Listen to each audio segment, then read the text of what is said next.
శ్రీమాత్రే నమః. శివాయ గురవే నమః. శ్రీమాత శ్లోక సాధనకు స్వాగతం అండి. నమస్కారం అండి అందరికీ. ఇదివరకే మనము ఇంట్రో వీడియో అనేది చేశాము. కొత్తగా చూసేవాళ్ళు ఎవరైనా ఉంటే కనుక ఒక్కసారి ఆ వీడియోని చూసి ఈ వీడియో కంటిన్యూ చేస్తే మీకు పూర్తిగా అర్థమవుతుంది. మనము ఎలా సహస్రనామం అనేది నేర్చుకోబోతున్నాము అనేది పూర్తిగా ఆ వీడియోలో నేను వివరించాను. కింద డిస్క్రిప్షన్లో ఆ లింక్ అనేది ఇస్తాను, ఒకసారి చూడండి. ఈరోజు మనము లలితా సహస్రనామం గురించి కొంచెం తెలుసుకోబోతున్నాం. తర్వాత మనము ఒక్కొక్క నామాన్ని సాధన చేసుకుంటూ వద్దాము.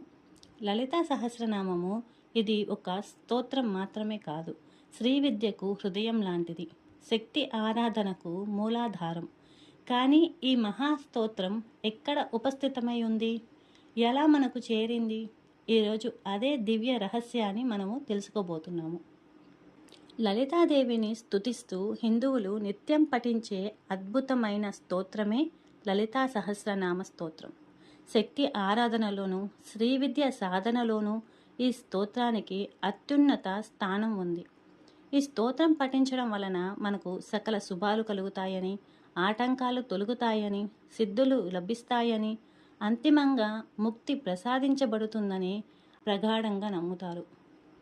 ఈ మహాస్తోత్రం బ్రహ్మాండ పురాణంలో అంతర్గతంగా హయగ్రీవుడు ఇంకా అగస్త్య మహర్షి మధ్య జరిగిన దివ్య సంవాద రూపంలో ఉపస్థితమై ఉంది.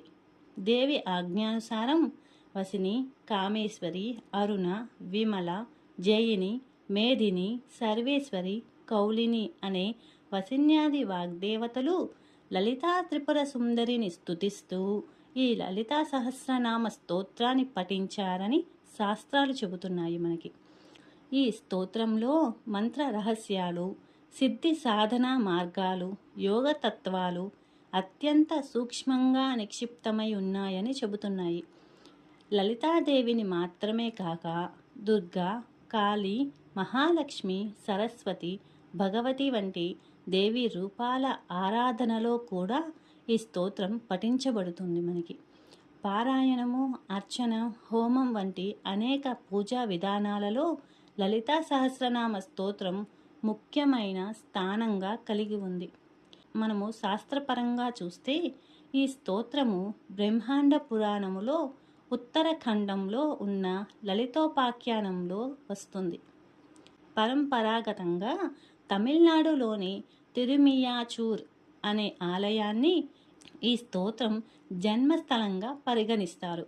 ఇక్కడే హయగ్రీవుడు అగస్త్య మహర్షికి ఈ దివ్య సహస్రనామాన్ని ఉపదేశించాడని విశ్వాసము. ఈ లలితా సహస్రనామ స్తోత్రము మొత్తము 182.5 శ్లోకాలతో కూడిన ఈ స్తోత్రము కుండలిని శక్తిని, 7 చక్రాలను, ఇంకా లలితా త్రిపుర సుందరి సర్వోన్నత రూపాన్ని వర్ణిస్తుంది మనకి. ఇది కేవలం ఆరంభమే. ఇంకా మనము వచ్చే వీడియోలో ఈ స్తోత్రాన్ని ఎవరికి ఉపదేశించారు అనే దివ్య పరంపరను ఇంకా లోతుగా తెలుసుకుందాము. అమ్మ ఆశీస్సులతో అందరూ బాగుండాలని మనస్ఫూర్తిగా కోరుకుంటూ ఈ వీడియో గురించి మీ అభిప్రాయాన్ని కింద కామెంట్ బాక్స్లో తెలపండి. మీ ఫ్రెండ్స్కి వాళ్ళకి షేర్ చేయండి. శ్రీమాత్రే నమః. శివాయ గురవే నమః. సర్వం శ్రీ లలితార్పణమస్తు.